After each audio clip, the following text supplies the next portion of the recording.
It's an emotional day for Murray. The Grand Prix is always the high spot of the British motor racing year. This is taking things a bit far, though.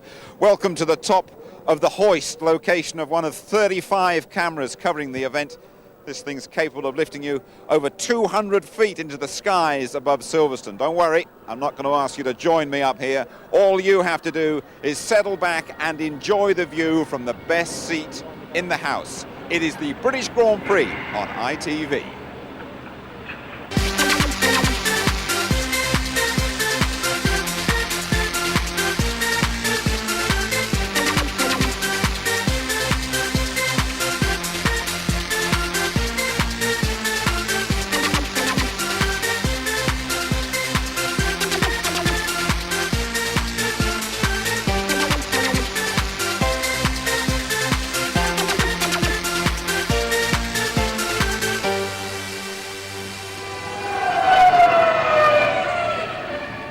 Crowds flocking into Silverstone on race day, just under an hour to go to the start of the British Grand Prix. It's a sellout, over 90,000 inside. Everybody wondering what the weather is going to do. You pays your money, you take your choice at the moment. There's a fair bit of blue around, some very dark, heavy stuff hanging over Silverstone at this moment. And those showers could arrive. Who knows? A sellout, though, Silverstone, to see if Michael Schumacher can emulate Alain Prost's all-time record, 51 victories. David Coulthard, he's gone quickest in this morning's warm-up, 31 points behind. He remains the prime challenger. Barrichello's Ferrari is going better than Ralf Schumacher's Williams, and Montoya making the top 10 in his first British Grand Prix. Quite glad to be back at ground level in the ITV studio. Here we are, the Royal Automobile Club trophy for the winner of the Grand Prix. And just looking down, the name etched there, 99 Coulthard, 2000 Coulthard. Tony Jardine and Mark Blundell with me. You think Coulthard might win here, but you don't fancy him for that world title very much, do you? Unfortunately, I think it's just slipping away from him. I think Schumacher and Ferrari are way too strong at the moment. I know Teacher's got his other views on it, but I'm just being a realist. I just unfortunately think it's going to slip away, but I want DC to win today. I just go on the twists in the sport, and last year Schumacher lost 3 on the trot engine, then 2 crashes, and he needs that sort of thing to get back in. But a racing driver and a team never say down, they never give up, they're always in there, and that's what they've got to do. But DC does need to win today. I saw 70 points still available for the winners of the last 7 races. If we look back to qualifying, we were all a bit upset that it took over 20 minutes for the cars to go out, but Mark, when Mika Häkkinen went out, he moved pretty well for a guy allegedly retiring. I mean, retiring, he's not retiring, this guy. Look at him go. I mean, impressive performance. McLaren are back up the front end of the grid where they belong. Race pace is going to be ideal for them today. I think it's going to really suit their car.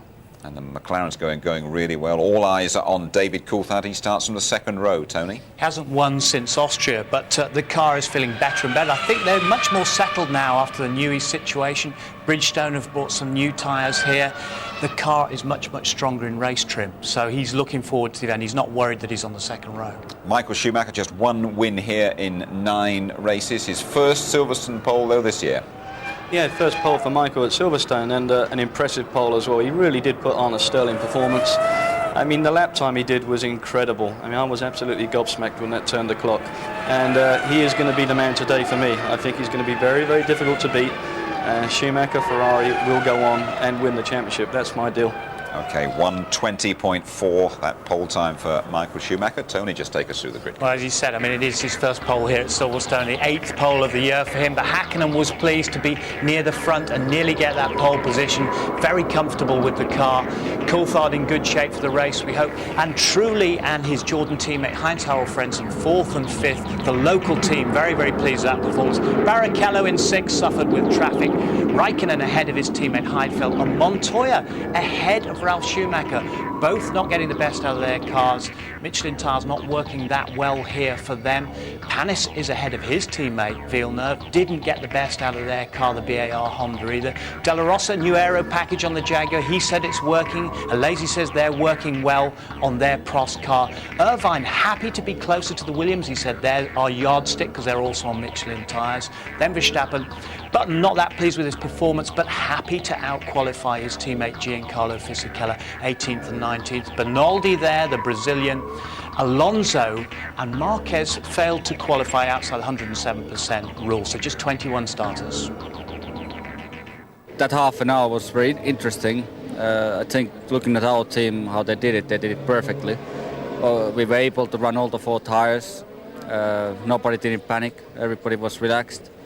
We did what we planned, and it was really fabulous, really good job. You know, shame we didn't get the pole position, but next time. It was only half an hour. We tried to get in 4 runs. We tried to adapt the car, so it was a bit of rushing through, honestly. The monitors started to fail. We didn't have lap times anymore, so we didn't have an idea where we were in terms of sector times. So it was a pretty difficult situation. Our race performance is stronger, so we will be a lot closer, but it's such an advantage, I think, to have the track position, and it really depends on what happens on how Michael's tyres work and his stints to see whether we can gain the advantage at the pit stop. Unlikely to overtake him just in a straight battle on the track unless he has a big problem. That was David Coulthard talking after qualifying. Here he is live doing his stretches as well. Over to you, Martin.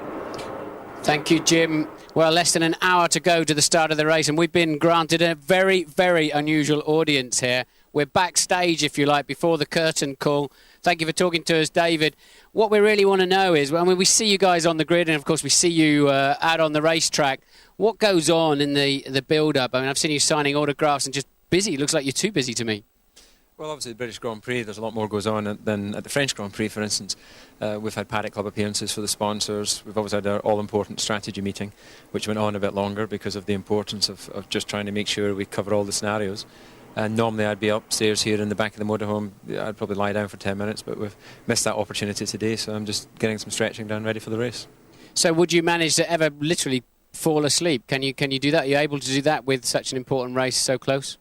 Yeah, I think, you sort of 10-minute catnap, then normally before qualifying I do that, normally before the race as well.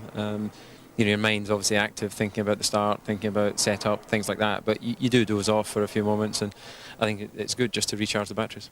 Now, are you sitting and thinking, right, I wonder what Schumacher's doing today with strategy? Will Mika help me out if I need him to in the championship? Do you bother your mind with that? Yeah, of course you do. Ultimately you have to do the best job with the information you have with your own car and work the strategy that you believe to be the best given the tyre wear and the fuel effect. But you do want to try and have a basic understanding of what Michael might do. Obviously I know what pit stop Mika's going to go for, planned, and we know what strategy we're going to run as a team in terms of trying to give the team the best chance of fighting for the championship. So what do you think your chances are of making it hat-trick today? I think they're not too bad. The car was quick in the warm-up. As we've seen all year, Ferrari have had an advantage in qualifying that we haven't quite been so strong in that area.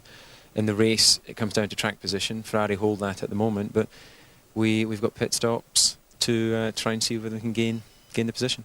All right, well, we don't want to hold you up any more from your stretching. Thanks for talking to us at a crucial time of the afternoon. Back to you, Jim. Well done indeed, Martin. And Martin's grid walk, of course, coming up in half an hour's time. A real privileged bit of access, that, with David Coulthard. I mean, certain drivers like Jacques Villeneuve, they won't talk to you for a couple of hours before the race, I don't think. Does that surprise you, David, doing that with less than an hour to go? Well, I think he's just relaxed at the moment, but give it another 20 minutes, 25 minutes or so, then he's going to start to get the butterflies. And believe me, you do get butterflies. All Grand Prix drivers, no matter whether they're new or the experienced guys, they get nervous before a Grand Prix. What were you like? Did you bite a few heads off in the closing moments before a race? Yes, he did. I could be a little bit. You normally do. Yeah, it gets to you. I mean, but all the excitement, all the pressure. But when you get on that grid, everything calms down, and you slow the whole thing down in your mind. Off you go. Good. Okay, thanks very much. There's a lot to come before the start of the British Grand Prix. Some great Murray moments and Murray memories. We'll have a word with Ross Kemp, working in that Jordan pit this afternoon. A couple of surprise guests are going to be popping in to see us as well. But now let's focus on Michael Schumacher. What an astonishing season he's been having. 3 times world champion. Massive odds on, despite Tony Jardine for his 4th crown, on pole again this afternoon. Half a dozen wins this season, 3 second places, 50 Grand Prix victories. Schumacher's Ferrari looming in the mirrors of record holder Alain Prost. James Allen reports. Some drivers race for their place in the history books. Others go from season to season just trying to beat the best. Michael Schumacher has never had an eye for history, but this weekend offers him a date with destiny as he seeks to take a record which Prost has held for 14 years. The Frenchman is philosophical about it. If you can judge, obviously he's one of the best. I would never say this one, even Ayrton or me or Fangio, or you cannot say he was the best or some people say that, but I would never say that. As soon as you arrive Formula One, it was very quick, it's very clever, and the most impressive thing is he has managed to get a situation at Ferrari where he can do his job in a very special ambience, atmosphere, special team. Alan, do you remember how you felt when you won your 51st Grand Prix? For me, when I won the 51 Grand Prix, it didn't make a difference because I was already holding the record. Obviously, when I won, when I've beaten Jackie's record in Estoril 87, when I beat his 27 wins record, then I felt really, was really something, really proud. When you're holding the record and you're at 48, 49, 50, 51, it doesn't make a difference except that you're winning another race. You've obviously watched Michael Schumacher getting closer and closer to the record over the last few years. How do you feel about that? Very honestly, when I retired, this kind of record, I thought it would be beaten by Ayrton very quickly, about maybe 2 or 3 years later. Maybe 1 year, you never know, but he had 41 wins, so the fact that Michael is getting very close to beat him is, I was almost already prepared. I mean, I stopped 8-9 years ago, I even don't remember. So it's a long time already. I hold the record for about 13, 14 years, I don't know, which is already good. The way I feel, I don't know, because it doesn't change my life very much, except I'm a little bit more busy on the race weekend, and because everybody asks the question, I can see that as a package again. I am part of the history of Formula One, being first, second, third. When you retire, it's not as important, but would have been good to keep this record forever. The most important is to be still there, to look at this kind of record being beaten. Yes. Especially when you have racing for 20 years in motor racing. Yeah. He's still there, he's looking pretty good on it as well. Alain Prost's old McLaren team in good shape with Coulthard and Hakkinen second and third on the grid. The Red Arrows strutting their stuff above Silverstone with 3/4 of an hour to go to the start of the British Grand Prix. David Coulthard, who we just spoke to live, trying to become the second British driver to win the home Grand Prix 3 times on the trot. Jim Clark, he won 4 on the bounce back in the 60s. Just wondering how much help David will get on the way. Louise Goodman reporting. With David Coulthard's future at McLaren looking ever more secure, the question now is, will Mika Hakkinen help the Scot in his championship battle against Michael Schumacher? There's no reason not to, according to David. He has 9 points from the beginning of the year, so he must be a little bit frustrated. But I don't believe he's demotivated. Clearly, championship for him is over, and that's not possible. So his motivation has got to be to try and win Grand Prix and hopefully help me if I have a situation where I could benefit from a win. It's a situation where we work on a team and we look at the situation what it is, and then we make a decision together what is ideal at the time. Obviously, I never won a British Grand Prix in my career. I won a World Championship twice, won a lot of races, but I never won this one. So I would like to win it, but obviously there is at the moment situation where I'm racing to win, flat out. That's the target. So I'm gonna go flat out. Whether flat out means letting David through will soon be known, but both will have to get a good start. Coulthard will certainly be the crowd favourite. They're even mentioning his name on Coronation Street these days. Jack, what happened? He didn't look. He just stepped out in front of me. I did, Luke. You driving around like David claimed Coulthard. But despite the accolades, David sometimes feels less than adored. You know what's funny about the British people in comparison to other nationalities? At Goodwood at the weekend, there was a couple of guys, Brits, shouting, "Go on, DC, go and kick arse this weekend." And there was a couple of other English guys shouting, "Go on, DC, go and get your arse kicked again this weekend." So, you know, we seem very sort of divided in our loyalties. You know, maybe they're Ferrari drivers or something, but the British side of it doesn't seem to be as, you know, we don't seem such a nationalistic country as I thought. You know, I don't walk around thinking, God, I need the support of the people, and that's what's going to make me win races. You know, I don't need that sort of Mansell type support. You know, the fact is, any Grand Prix is important. There's 10 points available for any race. Yes, it's nice to race at home. Yes, it's nice to see the British flags out there.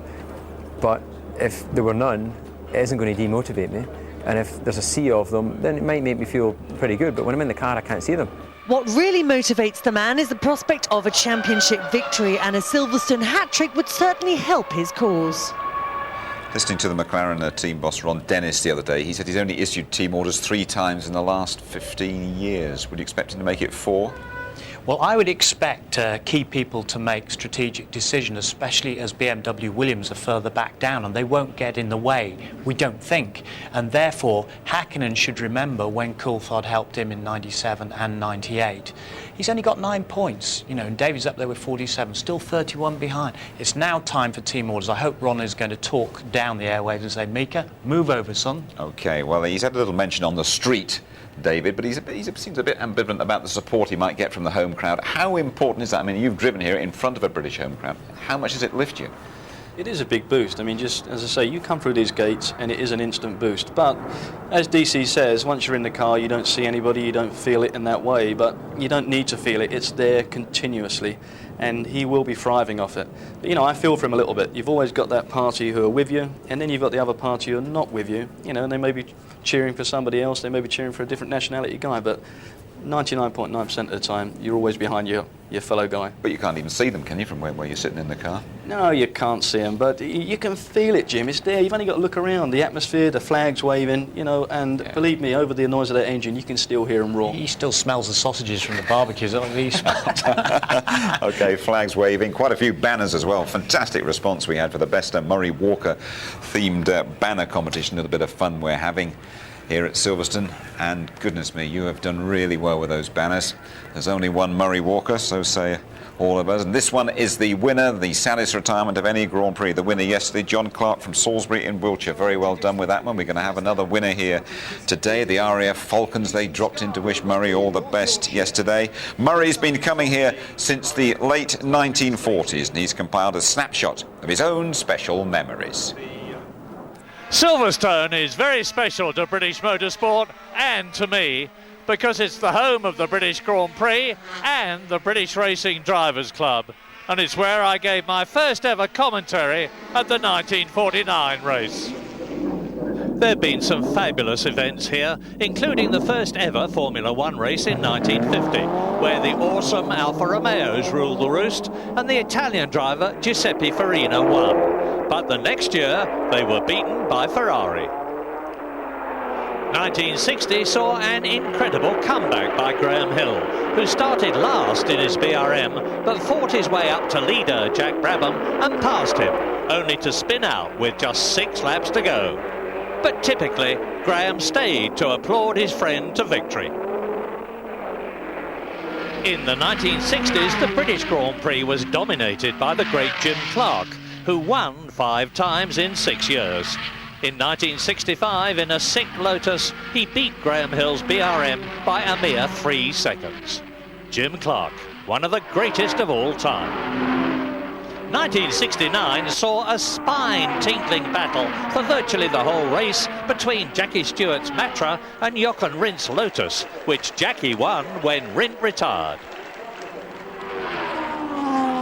There have been some great British wins at Silverstone, especially John Watson's for McLaren in 1981, which had the crowd on its feet. And the British Grand Prix has been won by a British car with a British driver. For me, though, the greatest ever victory at Silverstone was Nigel Mansell's for Williams Honda in 1987.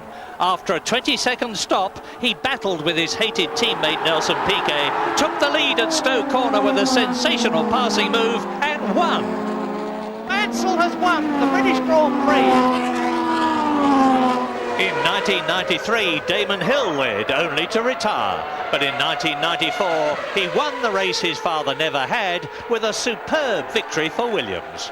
I don't know quite why it happened, but I mean, it's just a dream come true that I've won the British Grand Prix, and I feel like that has completed the the little hole that my father left in his record, and I'm sure that he'll be delighted, and I think it's a wonderful thing, and I really don't know what more to say. And it was another British win in 1995 for Johnny Herbert. But the race will always be remembered for another reason. Oh, what's happened? Damon's lost it. It's Schumacher. They're both off. They're both out.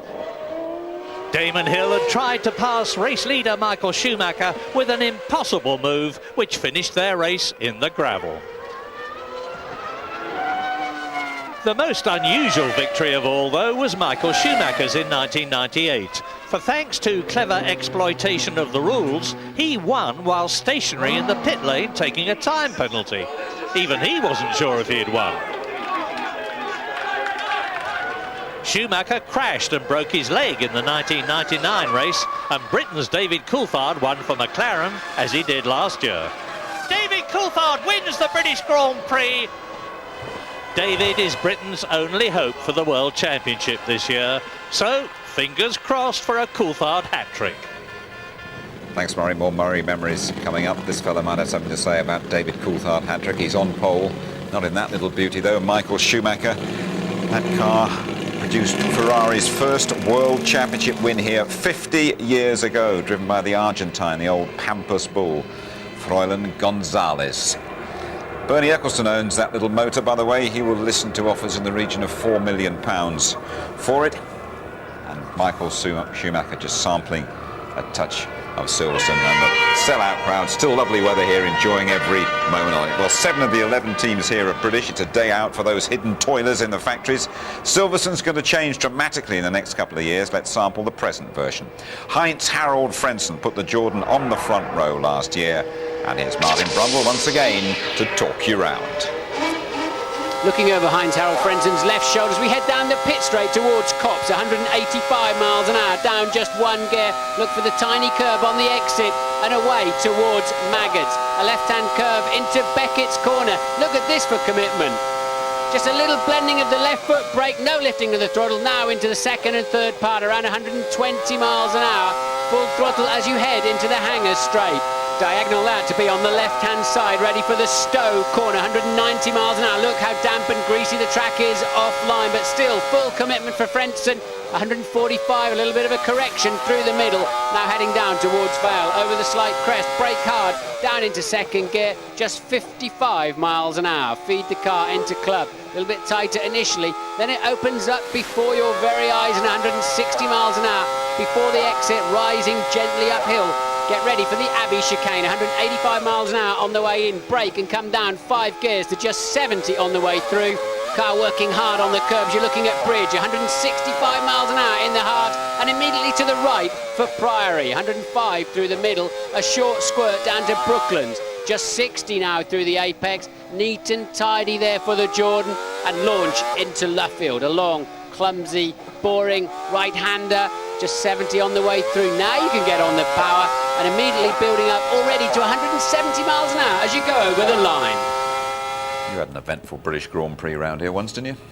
Yeah, 1995 when I was with McLaren, actually. That was my last Silverstone Grand Prix, but I crossed the line on 3 wheels. I got attacked by Rubens Barrichello behind, but finished 5th, so, you know, we had a good day. It tends to get a bit windy around here, and it's the fiddly bits that the drivers don't like.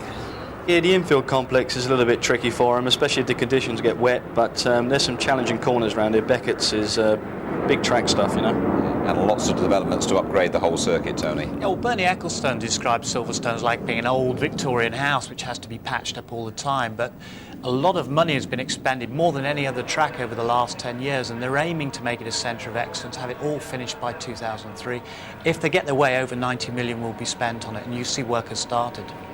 Thank you, Tony. The RAF Red Arrows continue to entertain. Just over half an hour to go to the start at Silverstone. It remains dry. Let's join Beverly Turner, ducking and diving over there, and finding 1 or 2 celebrities for us. Okay. So, Trevor McDonald, we've got the red arrows overhead. There are camera crews everywhere, car engines revving. What do you make of all this? Fantastic atmosphere. Can't be better. And lovely weather too. And you look like you're the most important man here. You've got more passes on than anyone I've seen. I'm not the most important man, so I need them all. Who do you hope is going to win today? David Coulthard. Yeah, you were rooting for the Brits today, aren't we? I'm rooting for Brits because this is a wonderful atmosphere. It's our race course, and we should have a British winner. Great, go get some earplugs in and enjoy the day. Thank you. Let's hope he's right. He'll be used to a little bit of noise in his ears. Well, Sir Trevor and Beverly's also been sampling the Grand Prix contrasts around the campsites and the ball, and we will catch that after the race. Everyone in Formula One has their favourite Murray Walker quote. Here's a couple of British driving stars. Mansell is slowing down. He's taking it easy. No, it's a new lap record. Murray said the line, and Mansell can see him in his ear. I think he meant his mirror.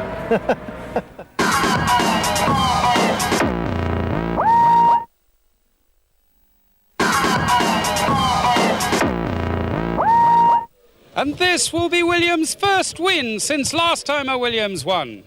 I hear Ferrari are not going to develop the car anymore this year. How do you know that, Murray? Because I was there when I said it.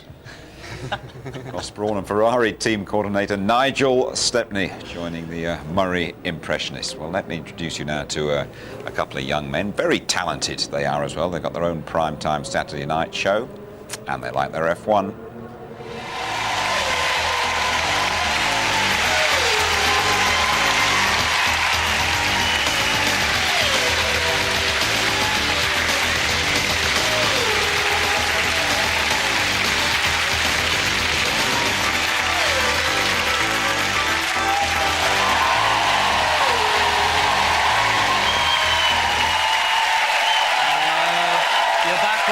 Band. I'm Grim Rosenthal, and next to me in the commentary box today I've got Murray Baby Walker.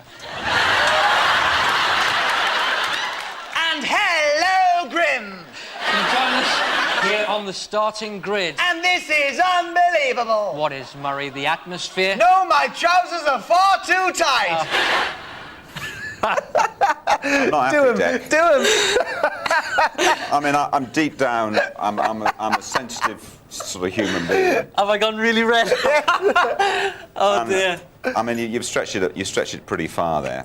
I mean, what I'm really, really upset about, genuinely, deeply upset, is that you got my hairstyle wrong. Well, I said this to them, but they wouldn't listen to me. I said, Jim's got much better hair than that. You designed the costume, what are you talking about? And it was your idea, apparently. No, I don't second blame that. it on me. I absolutely second that. Oh, it was great fun. But the actual Formula One action in your show has caught on pretty well, hasn't it? Yeah. It was, yeah, absolutely. Yeah, the kids, they were brilliant. They were fantastic. They loved it. They really did love it. And as the series went on, they really did become little stars on their own, wearing sunglasses and stuff, and going up to people and saying, "Nice working with you." Okay, let's have a little look, shall we, at some of the action? Hold on. It's go! And yes, here we go. Into the lead on the first turn. Michael Preschool, and there's been a crash. Teddy Irvine and Jensen, chocolate bottom crash. But still in the lead. Michael Preschool, he's coming up the first ramp. And oh no! He's miles ahead. He's coming round there, Michael Preschool Macker. The rest have folded like a deck of cards, and he's coming on to win it. He's won it. Michael Preschool Macker has won Brands Hatch Formula 6.5. Michael Preschool Macker winning there. It's fairly true to life, actually. He always did very, very well indeed. But of course, Teddy Irvine and little Jensen Chocolate Button was a big star as well. And would you fancy Michael Preschool to win here this afternoon? It looks like that, but you know, I've got my fingers crossed for David Coulthard as well. Hopefully he's going to do very well. You've been studying the form book a bit, Ant, haven't you? Well, you know, we've been talking out in the paddock there, and we've been saying if it stays sunny, Coulthard's very good, but if it turns wet, then Schumacher's always good in the wet. Is he now? He is indeed. Thanks for that. Well, we're just about done here. I know you've got a new series coming up next year. I'll just say one thing to you. Sort that makeup out, will you? All right? Oh, well, you took it in good spirits. Cheers, Jim. Grim Rosenthal, what a diabolical liberty that is. It's not Preschool Macker, it's the real man. Michael, with 25 minutes to go, out on track. Back to Beverly Turner. She has moved from the newsroom to the acting world. Robson Green, great to see you. We're here in the mayhem of the pits. What do you make of all this? Well, it's great. I'm just looking forward to the race. I hope it's going to be really exciting. I do hope it rains, so it makes it exciting for us. And I hope Coulthard wins, because I think it'll keep the championship alive for everybody. Are you an F1 fan? Yeah, since I was about 4. Unfortunately, as a family, we couldn't afford much of a car. We had an Hillman Imp for 9 years. But yeah, it's big scale electrics to me, this. Fancy going one of these, do you? I also actually had a chance 2 years ago to go in the 2-seater McLaren, but I was working. And David Litterman, my boss, wouldn't let me off. Who's here today and watching from the sidelines. So have a great day, enjoy yourself, and get shouting for Coulthard. Thanks very much. See you.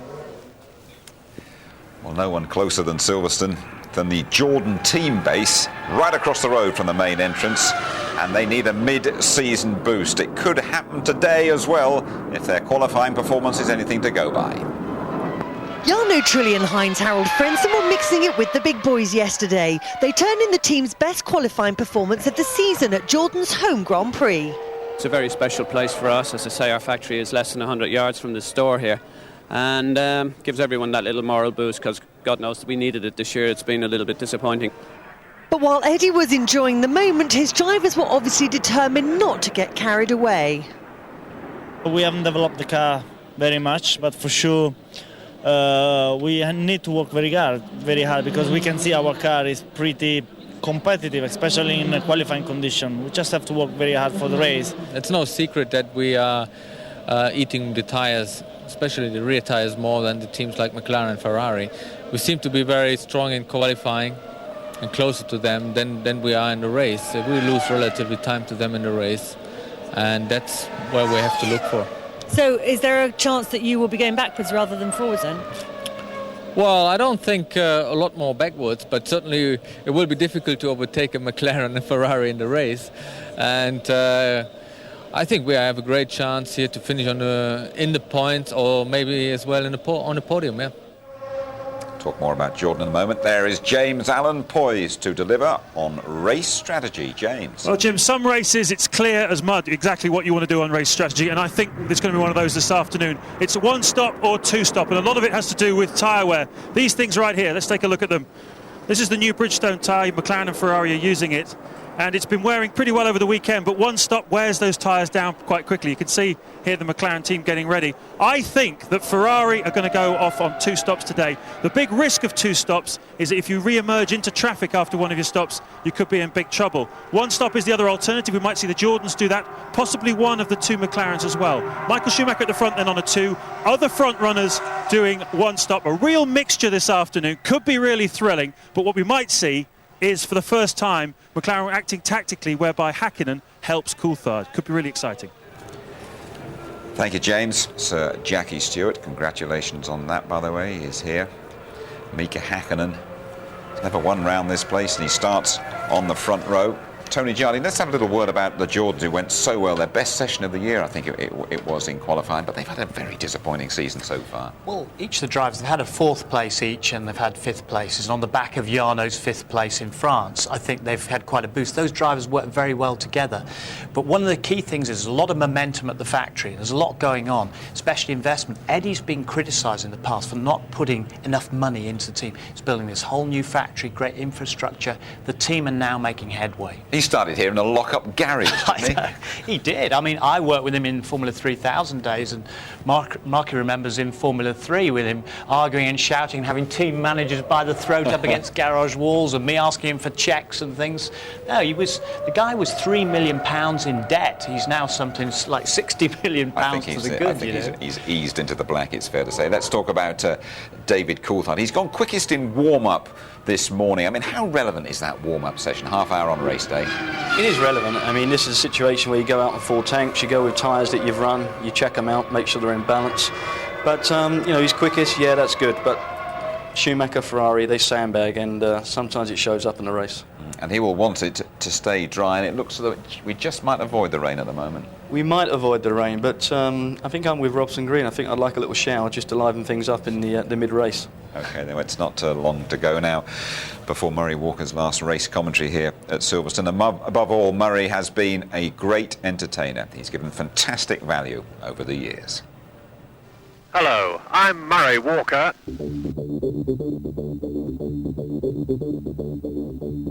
I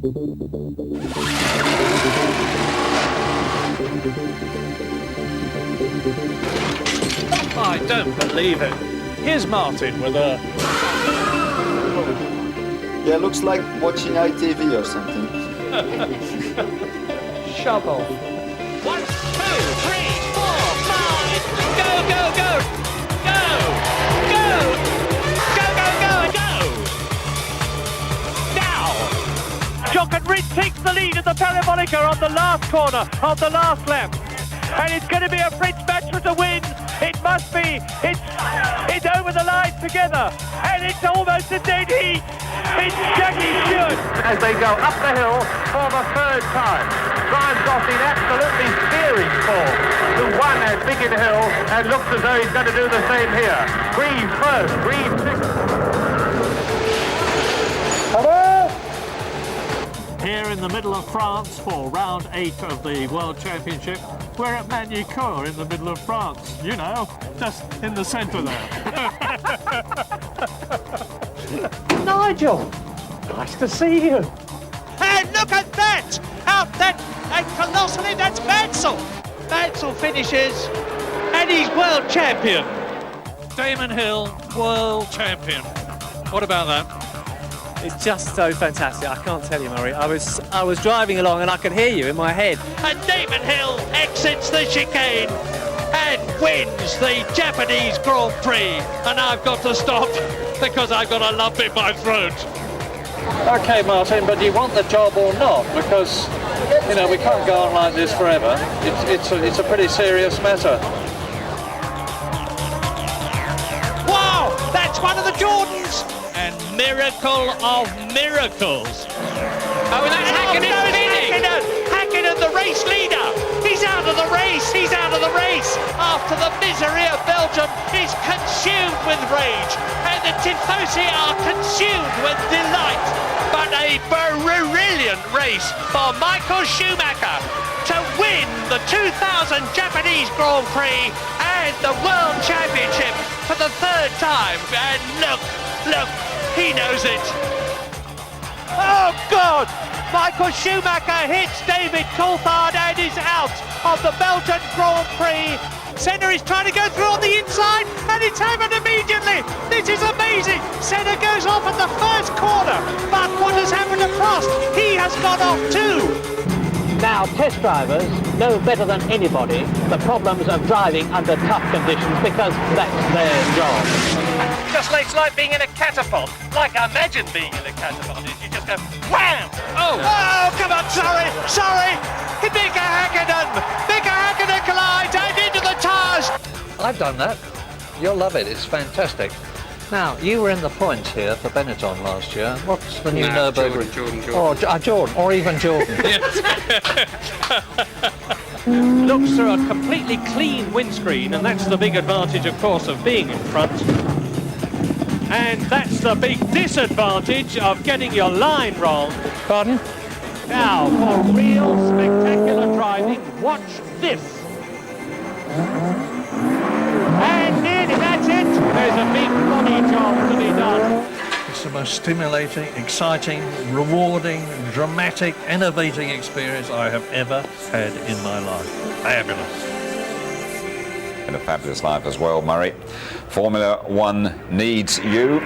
The banner competition rages on. We'll give you the results and show you a few more of them, and so say all of us. Sorry to see you go. He's not going quite yet. He'll keep him crafting until the end of the season. Just to remind you, this is last British Grand Prix commentary. Best wishes. Commentating's one thing. Murray retiring is quite another. And as I say, we'll keep an eye on those banners and we'll show you the very best ones after the race. Could be an interesting race down there in that Jordan garage for you, Ross Kemp. How are you doing? Rather nervous, Jim, as you can probably imagine. Terribly excited at the same time. The atmosphere down here is incredible. As you see, Well, they There made you... goes Schumacher. There we go. Yeah, Like it happens every day to me, of course. He normally drives on your foot, doesn't he, Michael Schumacher? Now, we talked to you yesterday. We know you're obviously part of the pit crew, but we weren't exactly sure what role you'll be playing. Could you help us with that? What I'm going to be doing is I'm going to be doing the fuel guard that prevents, hopefully, the petrol igniting on the exhaust. The exhaust gets so hot, they can ignite the petrol just through the fumes and then take up what's in the engine. So it looks like I'm cleaning a swimming pool, but actually I'm not. And we'll see the full thing in a couple of weeks' time at Hockenheim. But do you expect your old ticker to be racing a bit when the Jordans, Frenson and Trulli come your way for those stops? Well, very kindly, they put a heart monitor on me, so we'll be recording how much my heart rate goes up. But at the moment, I think I'm running a marathon at the moment. I'm near 100 already, and I'm standing still.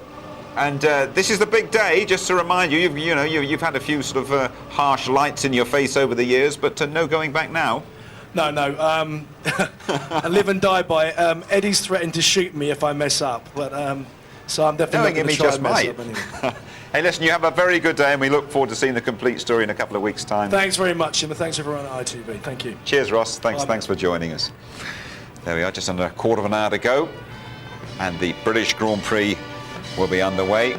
Just peeping around outside our commentary box. There's more blue in the sky now. And just get the feeling we might have a dry race, although a little bit of rain always does spark things up.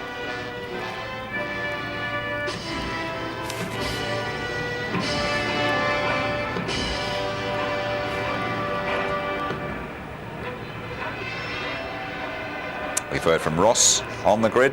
Let's hear from Martin Brundle. Hello everybody, welcome to the grid at Silverstone. Right, what do you want to know? Let's find out if we can understand why the Jordans are going so well today. Eddie Jordan being congratulated already by the wife of Ron Dennis, the boss of McLaren. But yeah, it was indeed Eddie, and this is all terribly nice, isn't it? We just happen to be live to a few million people at the moment. There's no chance of a quick chat, is there? Yeah, okay. Can we just butt in, Lisa? Do you mind? Ed, we're sort of quite interested to know, other than you organising a few trips, why are your cars so fast this weekend? Because, Martin, maybe you're not driving them anymore, I suppose. Thank you, mate. Thank you very much. Yeah, you've been saving that for a long time. No, I think really we had the potential has been there, but Eggball and his aerodynamic people have been doing some little bits and pieces, and we saw a bit of an upward trend in France. It's carried on to here. We had a good test. We had a good test in the wet here on Friday, and then, of course, yesterday in the qualifying it was quite good. Fingers crossed, let's hope we have both cars finished. That'll be what I want. All right, Trulli was quick this morning. Can he cut the mustard today? Honestly, I think he can. And we were surprised, I have to tell you. And we won't talk about fuel because it'll be very obvious, very evident at an early part of the race as to what we were doing. So fingers crossed, I think Jarno was right on the case. All right, mate, and don't forget, I have always got the last word on you, so I'll get you back for that. See you later. Let's head off. John Todt. John, your chances today with Ferrari? Well, it will be tough as usual, you know, but we will try hard. So the McLarens look very fast in the warm-up this morning. Well, you know, they're always very fast, not only this morning, so we will try to be faster. I don't think your man will be too intimidated with two McLarens just around him, though. Well, he is used to, but, you know, I mean, we are not, I would not say in a comfortable position, but at least we have some advantage in the championship, so we don't need to win at any cost. Okay, that's an interesting one. Don't need to win at any cost. So does that mean Michael is going to be calm today? Makes you wonder who all these people are on the grid. I've often said that. And let's do a Marty's random person, because I don't know if this guy speaks English. Do you speak English? Yes, just a little bit. I'm French. You're French. Okay, we're just doing a random person, because I've always wondered who all the people are on the grid. Who are you? Who are you with? I'm Cédric Voisard, and I'm working for Le Figaro, the daily newspaper in France. So you're a journalist? You're a journalist? Yes. Who do you think's going to win? Sorry? Who do you think's going to win? Maybe Mika. That would be great for him. Do you think so? Yeah. Okay, yeah, I think so. There's a lot of support here for Mika today, and there's a face you might recognise. Damon Hill, of course. Paul Stewart. Damon, sorry to interrupt. It's a bit rude of me, but quick word for a few million of our mates here. Well, I've always wondered what people did on the grid during race, and I thought, so I'll have a look and do it myself. And I don't know why I'm here, but it's very exciting. Well, who have you met? I mean, have you met any famous people? Well, I met you, and there's Paul here.